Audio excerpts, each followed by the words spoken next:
Okay ครับสวัสดีครับทุกคนนะครับ Okay and okay so good afternoon everyone and welcome everyone to our EduTalk event 2026. So every single year our team at EduSmith we organize this annual event and we bring in expert speakers from the US and this year we have a very special guest Mr. Rod flying in from the US to give to share with us the latest trends and insights into the admissions process in the US.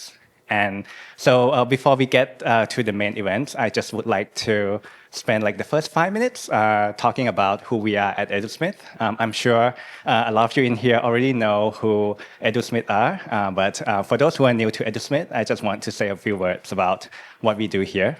So here at EduSmith, we are one of the leading admission consulting firm in Thailand, and so we have been providing consultation, advice, and strategies to Thai students for over the past 10 years. And today we provide services to students across 3 main segments. So we offer application counseling for students who want to go to boarding school in the US and the UK. So for those of you who are in international schools and want to explore the option of studying high school in the US and the UK, we have a team who can help you with that.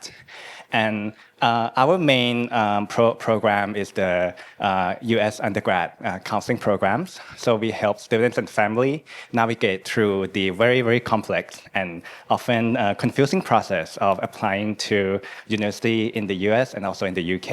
And this can be a 3 to 4 years long process of building your profile, finding where you want to go in the US, and spending the final years of your high school developing that application to submit to US universities.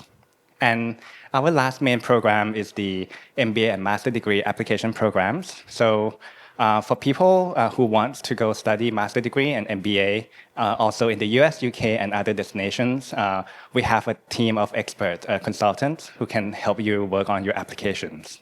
And very recently, we just launched our new brand for the MBA and Master degree program. So we have rebranded our MBA Master degree program to M7 Consulting. So if you're interested in our MBA and Master degree service, you can just Google search M7 Consulting, and we can provide initial consultations and help guide you or your children through that process.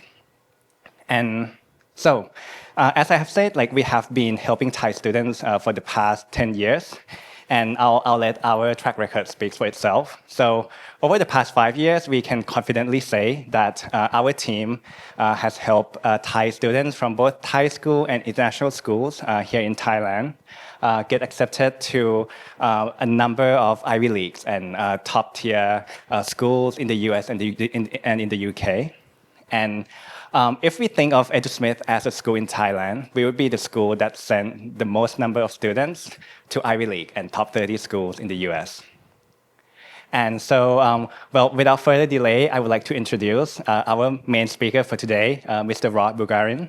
So Mr. Rod is a former admission officer who have been through several top institution in the US. So Mr. Rod has worked at Columbia, Brown, and Wesleyan. So he has seen and gone through that very special process of reviewing a student application and being inside that admission room where the key decisions are made about which student to accept to the schools.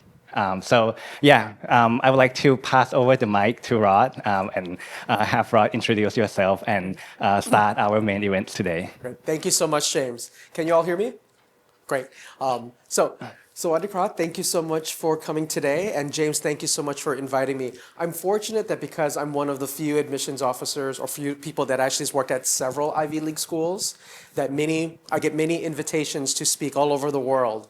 And I was excited to see the invitation from EduSmith because this is one of the top institutions, not only in their results, but their reputation. There's a lot of consulting firms out there that do these webinars online. So you guys are very smart to come in and see what it takes to get into top universities and to share unique advice that no one knows. So congratulations for yourself for coming here, and we're going to have a great time. Okay, thank you so much, Rod. So, okay, let me just quickly go through our agendas for today. So, we are going to split our talk into two main sessions today. So, the first session, we will go through these four main topics that are very relevant to today's ever-changing admissions process and all the news and disruptions that I'm sure a lot of parents are quite concerned with today. And so that will be the first section to our talk. And the second section will be a case study analysis. So Roy and I, we will be acting as the admission committee and reviewing the case studies from two students. And the case studies we have shared with you as the files that you have on your hand as well. So for the first hour, we'll be go through these four main agendas. Well, the first one that we will go through is just showing you that sneak peek into what the admission committee go through during the decision process, and Rod will share with you a very confident insights into the process. And the second agenda, we will go beyond that checklist and talk with Rod about what are the essential things that matters in your application. And the third agenda will be touching on the geopolitical, the global shift that's happening around the world today and how it will impact your application this year and next years. And lastly, we'll of course talk about AI, how that will impact you and how you prepare for the application. So Rod, let's move on to the first one. So Rod, as the expert in the room here today, how are decisions made? Yes. Yeah. So if your goal is to go to a top university, and of course many of you want to go to a top university, the reality is that the admissions process is such where there's going to be an admissions officer that reads all applications from Thailand. And that's the regional expert. So regardless if you go to a public school, an international school, we're going to do that. So my region, if I'm region Thailand, I'm reading all those students. And unfortunately, at a place like Columbia, I have to choose 4 out of every 100 people that apply. So I'm looking for things that really impress me.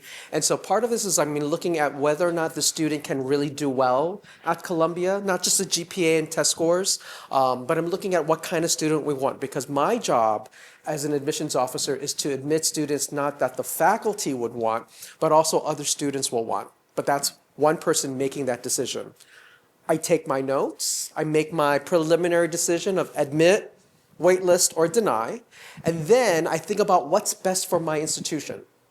Colleges change all the time, and that's one of the things that parents and students don't realize, but especially this one field, computer science. Okay, well, that's changing very fast, and so a lot of the faculty are no, we want students to do this kind of computer science, not that kind of computer science. So the faculty will tell us what they're looking for, and as an admissions officer, it's my job to find that. So when I think about the institutional priorities, I take this information and then I bring it to committee. This is what makes Ivy League admissions very difficult. Also Stanford, U Chicago, any top school. Any school that admits less than 10%, they have a committee review. So there I sit down with my colleagues and they all represent different parts of the world, different parts of the United States, and then we present the file. So, and then that's the file you have in front of you. This is the student, these are their strengths and weaknesses. My recommendation is to admit, my recommendation is to waitlist, my recommendation is to deny. Then we vote. And it's based on the committee vote that gets in. So that's why you might wonder, why did one student get into Penn and another student didn't get into Columbia? Because it's not one set standard. So if you have experience with any sort of American admissions process, we believe in the humanness of this process, because part of what we're looking for here is not necessarily one factor, but we're looking for multiple factors that you present in the application. So what makes my job really easy, because sadly my job is to say no.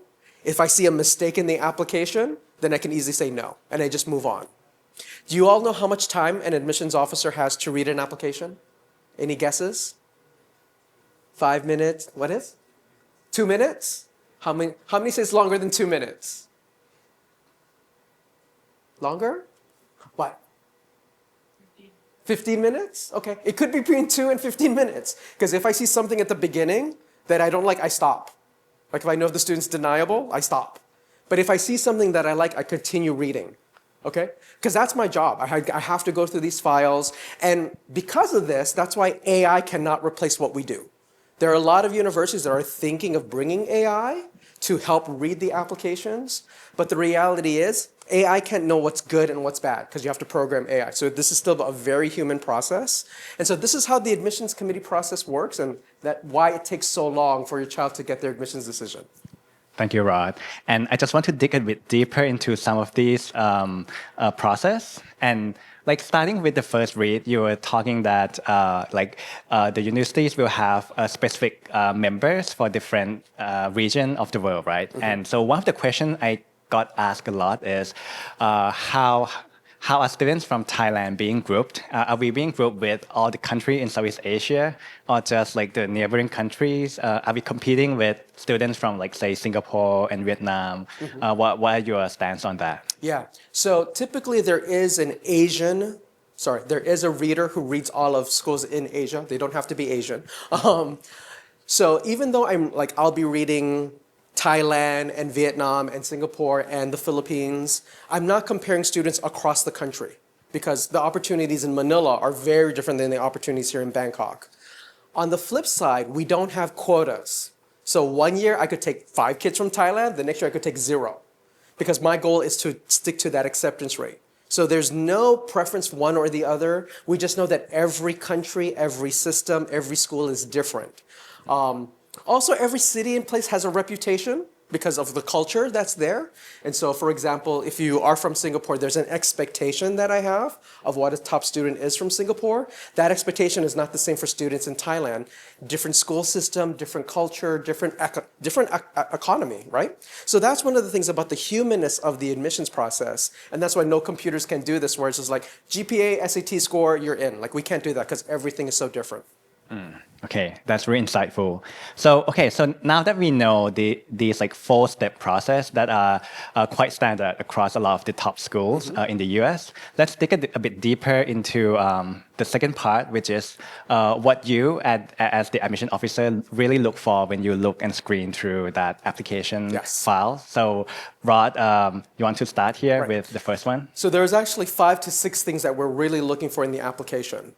We're not looking for high grades. That's one of the things I know that parents really want in their kids, like get the highest grades possible. Absolutely, because you want to see that high school is not difficult and you're excited to learn. That's why we're looking for intellectual curiosity.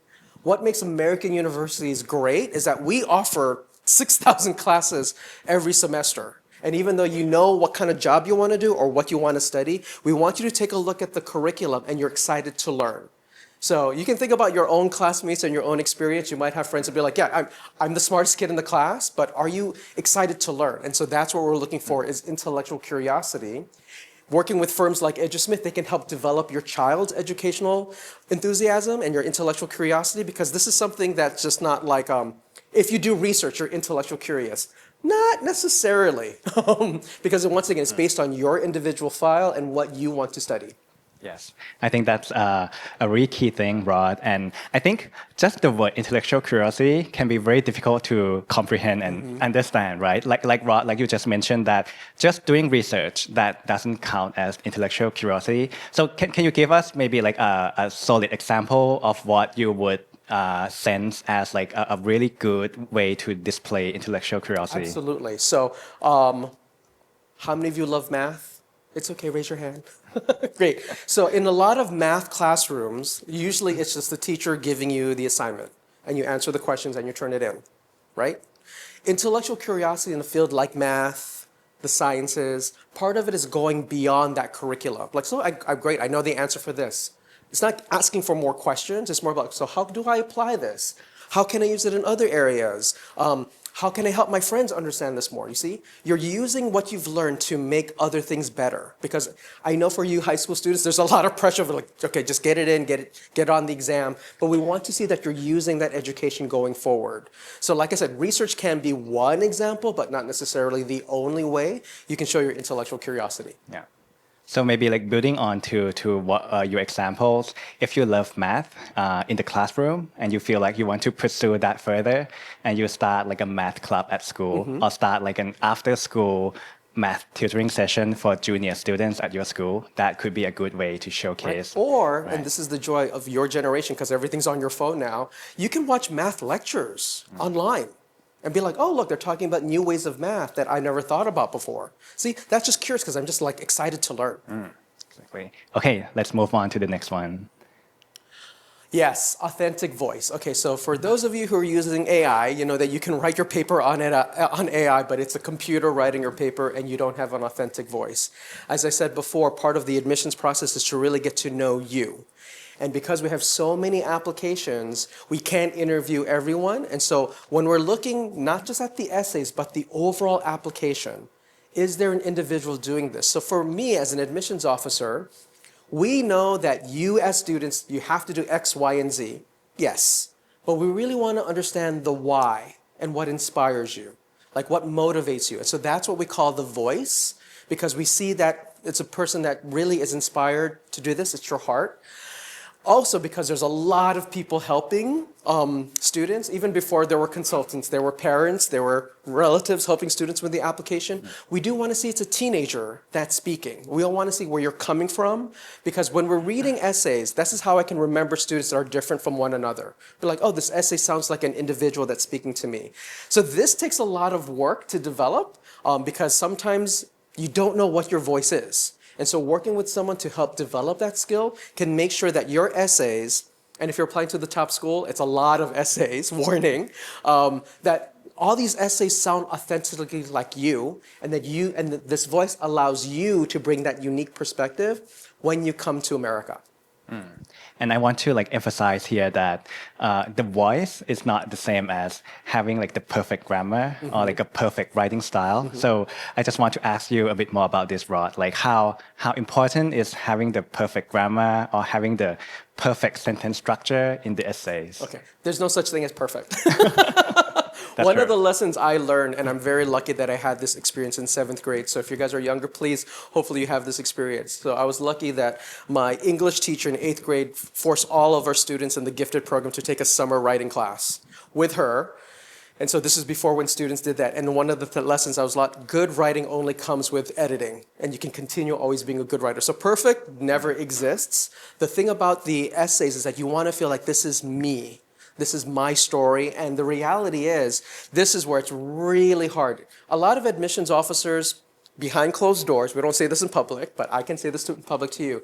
A lot of us admissions officers talk about the application process as really a writing competition. Because everybody is so strong academically. Everybody has great activities. But now we're looking at these essays, and all these essays are different. So part of it is to show your personality.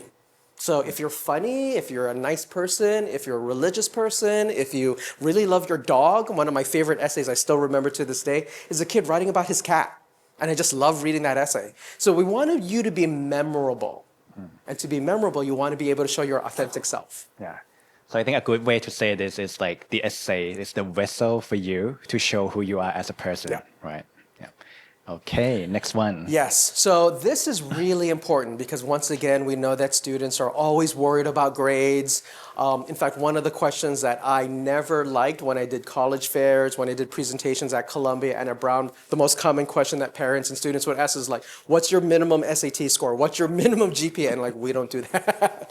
GPA especially is not what we look at because GPA is an average. What we're looking for is a pattern. So guess what? If you have a B or 2, it's okay. It's okay. You're not going to kick yourself out because there's no cutoff point at these schools because you could have a B in a class, but there's a reason why you got a B, right? You were sick. The teacher really grades hard. And we know that as an admissions officer. That's why computers don't do the job here. So once again, all GPAs are different from school to school. You could go to a school where it's known it's really, really competitive, and therefore nobody gets grades.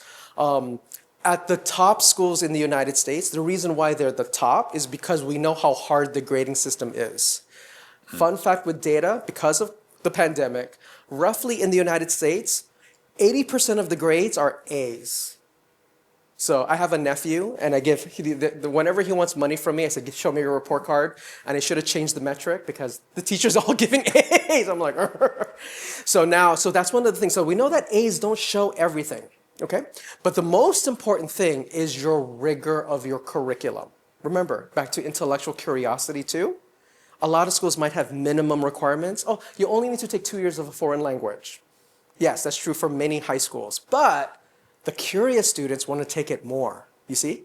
And so the curriculum is actually the most interesting thing. So we're going to look at how you've grown over 4 years at your school and what kind of school you attend. Because if you go to boarding school, day school, local school, international school, all very different. And that's why it's my job as an admissions officer to figure out, because you go to this school, what kind of strengths or weaknesses you have.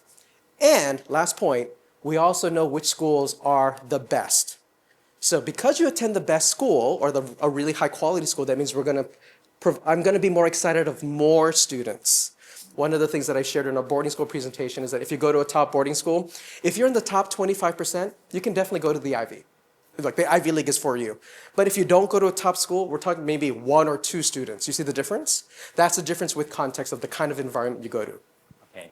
So I think I have a follow-up question to that before all the parents switch their kids' school to a more competitive one. Yeah. So since there's several international schools in Thailand, in Bangkok as well. So what's your take on that? Like, do you need to be in the most competitive school in Bangkok, or do you need to fly all the way to boarding school just to make sure that you have that much more brand awareness of the school? Yeah. Yes and no. So I know I'm not giving you the answer. It depends on you. Because, so once again, in fact, I remember talking to a parent and they're asking that same question. And I'm like listening to the parent and be like, well, I think your student might be happier here based on who you are, what kind of opportunities you have, because it's not one solution for everyone.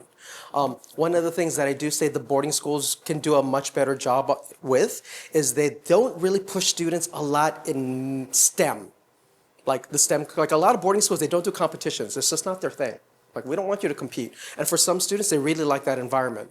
Now, there could be another private school where they have that. So that's the thing. It's not one size fits all.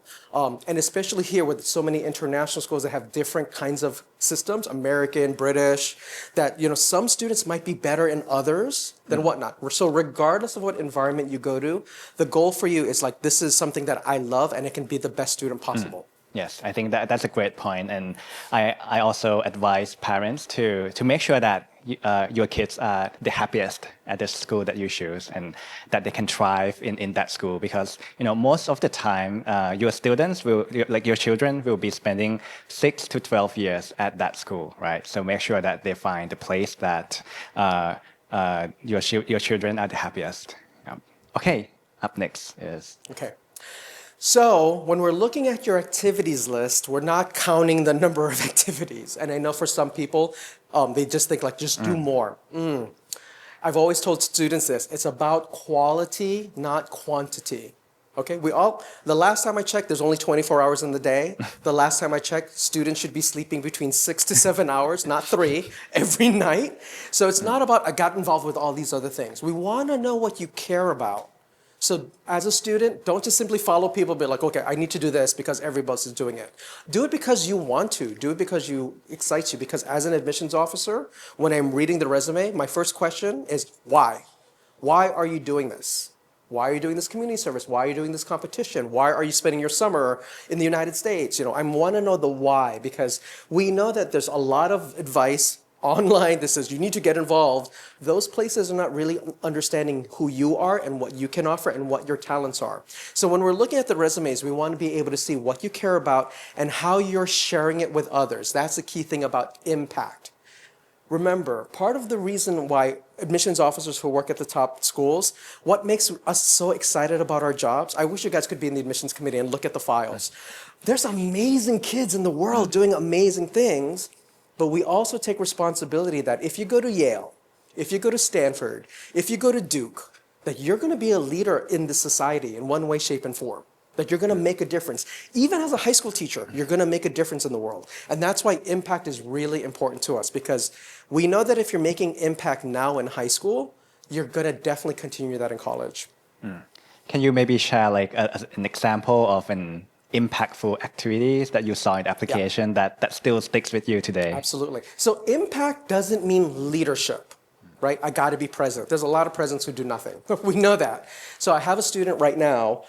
Actually, you want a memory. So I remember this one student where their impact, she was a member of a club, not the president, because sometimes elections don't go their way.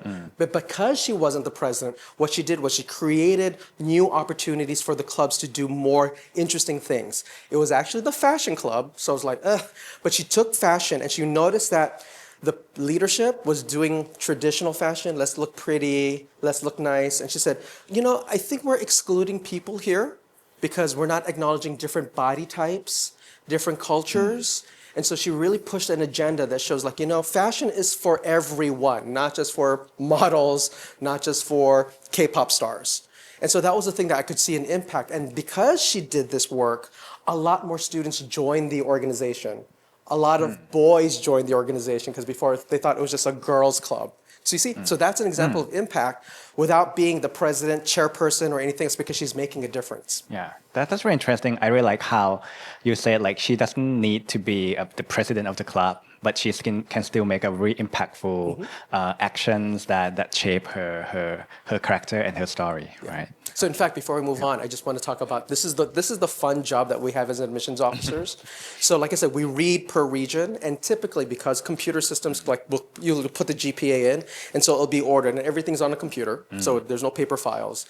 And so as an admissions officer, I can choose how I want to read it. Do I want to read the top GPA and go down, the bottom GPA go up? Typically, I'll go top down because it's just set it that way. What we love in the admissions office is not taking the top student.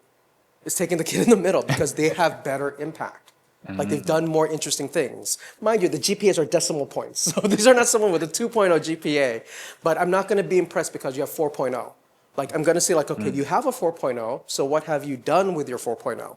That's the thing about impact. Very interesting. Okay, next.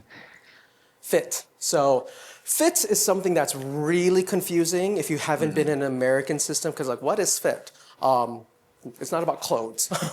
Fit is about whether or not you're going to take advantage of the resources at our school. So one of the beautiful things about the Ivy League, we're 8 schools, we play sports against each other. I worked at 2 of them. I have friends at the other schools. I almost went to grad school at one of them. They're all very different. They will look for different things. They have different values. And so some of you are on TikTok where the kids are getting into multiple Ivy League schools. That's great because they've presented themselves for Yale, this is what they're looking for. For Harvard, this is what they're looking for. So with regard to fit, we want to be able to see that if we admit you, you're going to be happy here, you're going to take full advantage of what we have here, and you're going to thrive. That is the reason why, if you take a look at early decision statistics, and James can explain early decision, the majority of kids coming to the top schools are coming in early because they've done their homework and they realize, I really love Penn. Penn is so different from Brown. That's why I know this is my first choice. So, and that's why when we see their application, wow, we know that this is their fit because they applied early decision and they're communicating that in the application. So with regard to fit, and part of this is once again, there's a reason why at the top schools, the retention rate is 99%. And the graduation rate is 96% because they're happy. They know they really want to come here and this is the place that they're going to thrive. So that's what we're looking for in fit. Okay.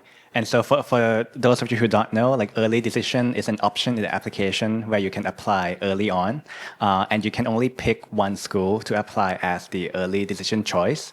And when you choose that school as your early decision, you are committed to that school, which means if you get accepted, you need to cancel all other application and go to that school only, right? Yeah. And I think that's very interesting what you said, Rod, about early decision being a signal of your fit, because I think that's the strongest signal, right? That you are committed to that school. What other ways can you show or demonstrate your fit in the application? Well, we're going to require that you do that. So not only is there an essay that you send to all colleges, but there's supplemental essays, and all the top schools have different supplemental essays. For example, at Penn, they ask you to write a thank you letter. At Stanford, you write a letter to your roommate. At Columbia, we ask you to list your books that you read. So you can see we're looking for different things in every application. So if if you're doing this by yourself, which you can, part of this is like, okay, what are they looking for and what about me can I show that each school is looking for? But that's what we're looking for at FIT. The University of Chicago is notorious for asking for a unique essay topic that confuses everyone. Their famous essay topic, if you don't know what it is describe X. That's the topic. Describe X. So for you to be like, oh, I don't know what this is. The reason why they ask that question is because faculty ask that question in the classroom. So they want to get a sense of, are you the kind of student that will understand the culture of the University of Chicago, and will you demonstrate it not in class only, but also outside of class? So the reality is FIT is that we'll see it in the essays, and for the colleges that still do interviews. A lot of schools got away from interviews. They're doing video interviews now. At Brown, you have to submit a video.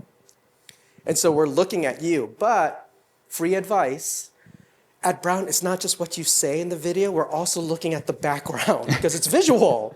So are you the kind of person that has a boring background? They're like, that's not going to be exciting, you see? So, so that's the thing. So now you have to submit these videos about who you are. And then we're deciding from that video, is this student going to be happy at Brown where the classmates are going to ask each other questions, and are they going to be enthusiastic about that kind of environment? Yeah.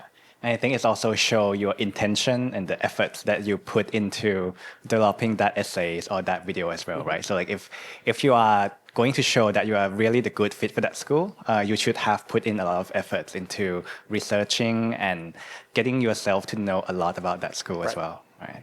Okay. Right. And then we also, back to the impact, it's also the contribution. How have you made this place different?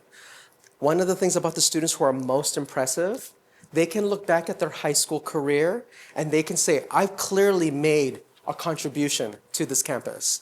And so some of these things that you might want to show through the contribution element is that this is the school that you want because you know what you're going to bring specifically to that campus. So doing a lot of research about the universities, remember, there's so much information online now that even though you're in Thailand and you don't have the opportunity to visit these colleges, you can get a lot of information here. You can work with experts at EduSmith to really tell you, this is what they're looking for and this is how you're going to make a contribution here. So, in fact, I'll give you one quick quiz. There's one university that's really looking for students who create businesses. I won't tell you who that is, but that's one of the things about contribution that they're looking for because that's the culture of that campus. So that's one of the things about when we're looking at the applications, like what are they going to contribute? There's another university that's really looking for who are you going to be when you're 50? They really look at that in the application, right? We don't know what your future is, but there's a university like that's really important to us, see? So every school has something different with regard to their contribution. And the fact is that in America, remember, in America, there's 4,000 universities. So if you're ranked in the top 50, you are a good school. So we're not just talking about the elite schools here, but if any school in the top 50 is really paying attention to this. Yes. And just to elaborate a bit here, like the word contribution here means a lot of schools in the application and in the essays, they ask you these questions like, how are you going to contribute to the community or to the schools, right? And yeah, I want to ask you about this because when it comes to contribution, like, should I just say that, oh, I want to contribute by being a good student at your school? Is that enough? No. Like, what kind of contribution should you project to the universities? Absolutely. And in fact, I'll encourage you all to do this. We all are different people. So just because we all have similar hair color, we all eat similar food, it doesn't mean we're all going to offer the same thing. And I know for some students, that's all they think about because they haven't been challenged by their school or their communities to think about their contribution. And so when you think about this really, really well, or you work with someone that helps challenge you, you realize like, yeah, this is what I can contribute to this campus. And when you do this early, then it also shows up in your resume because we clearly see it. So it's more than just like being a nice person because there's multiple ways we can define nice. And so that's one of the things that we're looking at, just to really embrace your authenticity and your individuality because that's what we're looking for in your application. Exactly. Okay, so we have gone through like 6 key components that you as the admission officer looks for. So now let's move on. So we have 2 more sections to cover in about 10-ish minutes. Okay, good. But we'll be quick. It's okay. I think we can manage the time. So I think the last 2 topics that Roy and I that we want to touch on, this one comes directly from you parents who have been asking us a lot about, how are things changing in the US? Is it still safe to go there, with a lot of characters in the US. I don't want to get anyone in trouble, so I'm not going to say the names. And also like AI, how is AI impacting both how the application will be processed? Are my kids going to be out of job in 10 years? These are a lot of the questions that I'm sure a lot of people are asking right now. So we want to touch on these two main topics. So let's start with like the global shift. So Rod, what's your take on this? So if you're reading the news, if you're not reading the news, because it's crazy, it changes every day.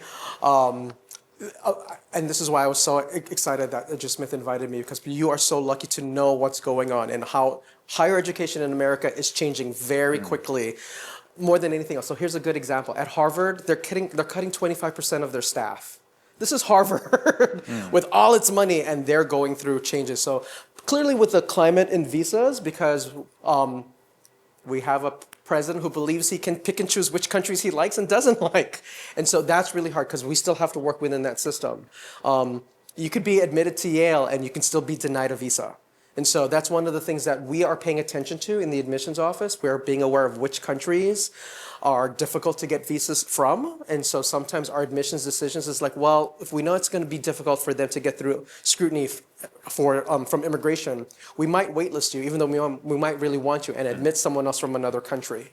The UK policy that we're having here, this is about, so the UK and in Canada, they've really ratcheted up the requirements of what you can do with your education while you're there, because as we know, the economies are shifting, and so there's a lot of people, a lot of politicians who are saying like, well, we need to keep jobs, we need to do this, and so that does affect universities on how we're admitting students specifically for certain programs, particularly STEM. Some of the American universities have been really cognizant about not taking too many international students because of these visa requirements. This really, the third one here, didn't really impact international students because you don't grow up in America and you don't really know about like race. But what has happened for American universities is that it is illegal now for American universities to do any race-based anything. So there's no scholarships for Black students, there's no scholarships for Asian students, there's no programs for Latino students. That's illegal. So in fact, back in the day, when we went to college, you had to check off a box on like your race. You can't do that anymore. Like that's not a thing. So it has shifted the conversation from the admissions world, because we do want diverse environments, that admissions officers are looking for other indicators of diversity, not just a box you check off. Okay? And then finally, the rankings. Columbia decided to not cheat, but provide wrong or inaccurate information. And US News heard about it, and so they penalized Columbia. So they dropped from 3 to 18 in 1 year. I don't trust a ranking that does that. You drop that quickly in 1 year, because part of it is how they're keeping rankings. There's a lot of different ranking systems out there. When you look at rankings, take a look at what they're measuring. Okay? My favorite rankings actually, and hopefully mom and dad like these rankings too, is what students do with their jobs. What do they do with their degrees after? Who gets hired, how much they get paid, where they work. LinkedIn, many of you probably know what that is. They actually list rankings about, if you want to work for a company, what are the top colleges working at this company? So that's, I think, a better thing with rankings, is that take a look at multiple rankings, not just one, because you can't just trust one person and what they say. Look at what rankings are important to you. Okay. Okay, so I want to dig a bit deeper into some of these boxes. So with the first two, one up top here, I think, of course, like there's a lot of like geopolitical issues that's happening right now. And before we get on stage, we just talk about how there's a sharp decline in international students from China, India, and even some countries in Southeast Asia as well. So do you think that inadvertently like benefits Thai students, because other countries are not going to the US as much due to the policies here? In particular, say like Chinese students are not taking up space in the university, so maybe we have more chance of going there. Oh, you speak like my friends in Korea, because they're looking for every opportunity. No, because part of it is that there's so many students that are applying. So we go from 4% to 5%. Right. So it's not going to really increase chances. The thing that I would like to see from your applications, and I know that the EduSmith team is doing this with their students, is they're aware of these things and they're actually using it in your application. Because for those of you who might be looking at UK universities, the thing that they're looking for in your application is, why do you want to come to the UK? So similar to American universities, part of it is like, okay, America is great. You know, we eat a lot of potato chips and drink a lot of soda. So, but, you know, there's a lot more reasons why you're coming to school in America besides, you know, you have a top school. And so that's one of the things that you can see in this environment here, that you're just not coming to America because that's where everybody goes. Because America is very different. Depends on where you go. Remember, it's a huge country. Right. I've always said we have 10 versions of America, depending on where you go. New York is not the same as LA. And these are two, people think they're big cities. They're very different. So as you think about all these different changes, part of this is like you really understanding the environment you want to be part of. Yes. And one more thing that I want to add to that, and we just discussed this, is across the top universities, like the Ivy Leagues and top 20 ranked in the US, the admissions rate actually doesn't change, or is actually going a bit lower, right? So in terms of competition, you wouldn't be seeing a lower competition across the top universities. So you need to keep working hard if you want to go to top universities. Okay, one more question regarding the US news and rankings. So I think a lot of parents and students, you know, ranking is an easy way to develop your choices, your university list. So how would you advise approaching like both like the US news ranking and all other rankings, right? Because as you said, the rank changes every year. Like one year Harvard can be #1, the next year it could be 3 or 5. And it's actually, so we know that all these ranking firms, they actually mix the ranking every year to keep people interested in the ranking. So how should we approach that without getting fooled by the ranking firms? So of course you're looking at rankings to be a standard of quality, and that makes absolute sense because they're like, okay, all these schools look great, but the reality is all these schools are very different. Caltech, for example, only has 1,000 students. UCLA, UC Berkeley have 40,000 students. So very different environments. So when you take a look at that rankings, identify what's important to you.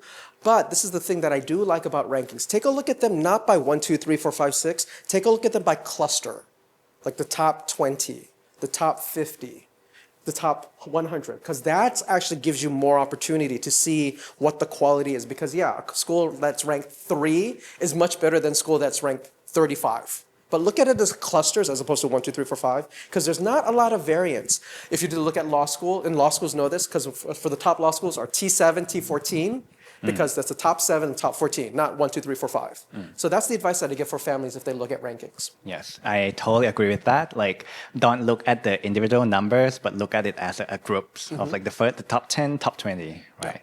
Okay. Okay, last one for our first section of the talk today. AI, you know, the all ever encompassing AI. What's your take on how AI? So like I said, I'm so glad we're doing this presentation this year because AI has shifted all within like in the last 6 months and definitely from a year ago. I was looking at my phone on my flight here because it had no Wi-Fi, and I was looking at this presentation from 3 years ago about AI. So it's been going on, and now it's accelerating really quickly. And what has accelerated is how institutions are responding to AI.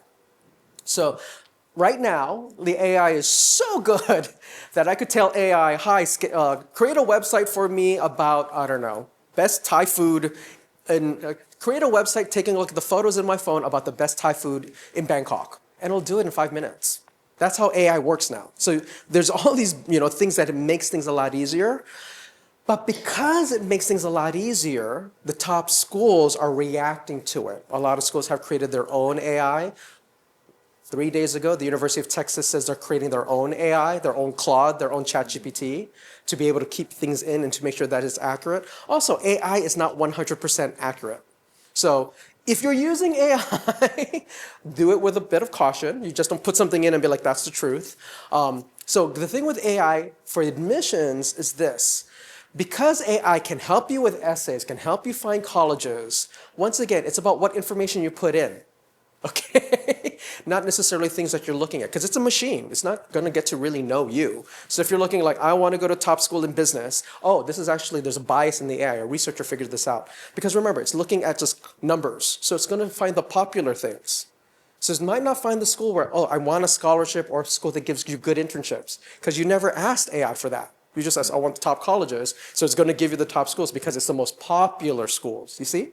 So with regard to AI, we know that people can use technology to make things easy for them. That is why we're going to look for more human qualities in the application. I wouldn't be surprised that more universities, because the technology is there, instead of hiring alumni to do interviews, we can ask AI to interview you. And so you're talking to a computer, but then it's recording you. I wouldn't be surprised for those of you that are younger that you're going to be doing all remote interviews with a computer.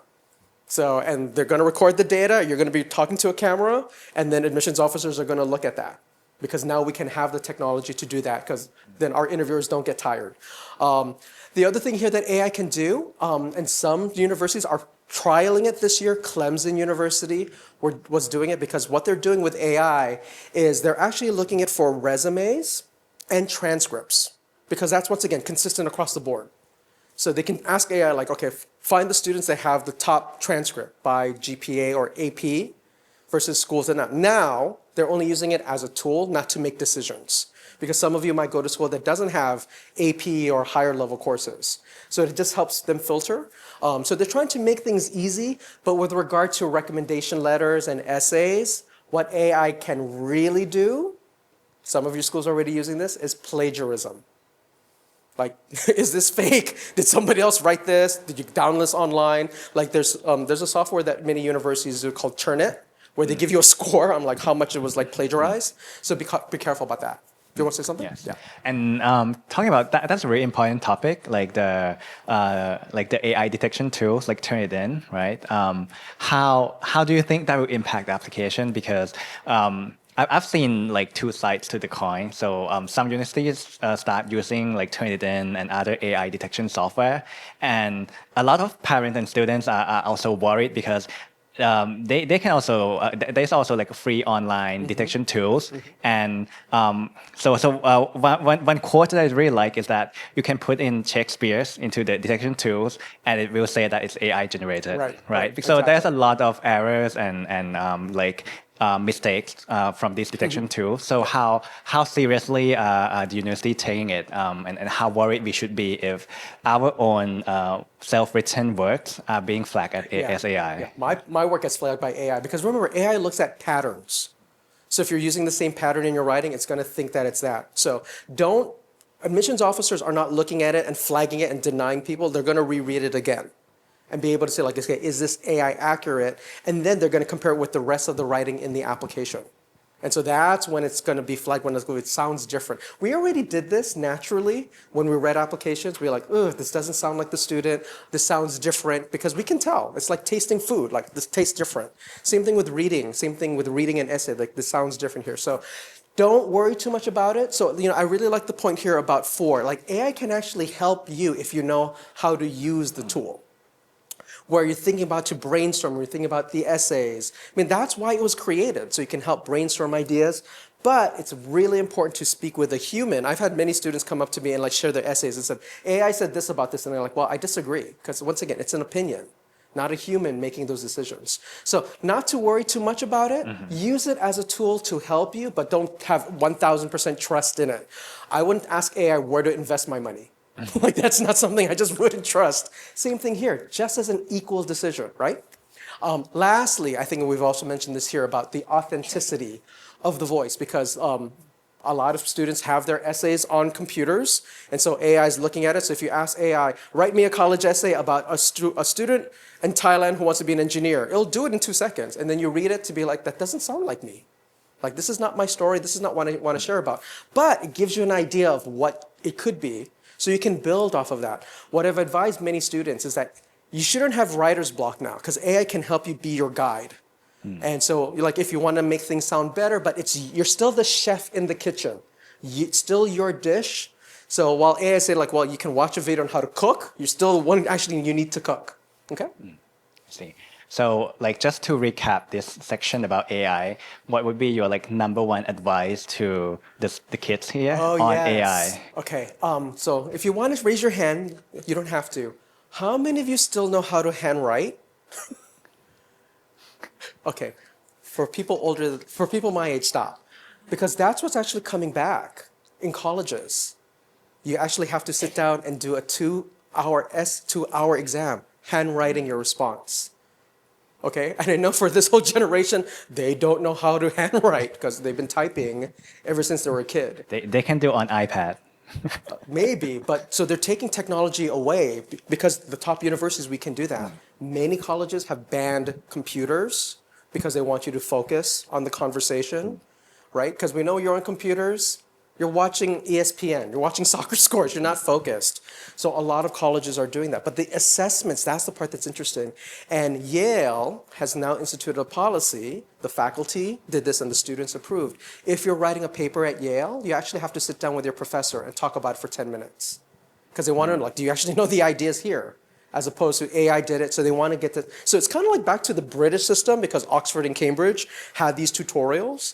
So that's the thing is that with regard to one piece of advice is that you kind of we're gonna go backwards at the top universities. Because remember, we want people to trust these degrees. That's why these degrees are so valuable. We spent hundreds of years building this reputation, and we don't want to be like, oh, you went to Northwestern, and you'll be like, well, yeah, that's an AI degree. Like Northwestern's easy. You can just AI it. You know, the faculty are really careful about preserving their reputation and the quality of that experience. So, piece of advice, I mean, I have horrible handwriting. I've always had horrible handwriting, but I still know how to do a 2-hour exam in paper. So if you're not used to that or your school doesn't teach you that, that's one of the things that's going to come back as a tool now to now assess students. I think that's a great advice. So like go out and buy like a book and a pen and just, learn how to take notes, take notes. Yeah. Funny research. I'm once again, I'm curious. And so there's research that shows that you will retain information faster when you handwrite it because your brain like fires up. When you type, only like this part of your brain types. And because most of us can type and not pay attention. But when you're writing, you actually have to focus on that.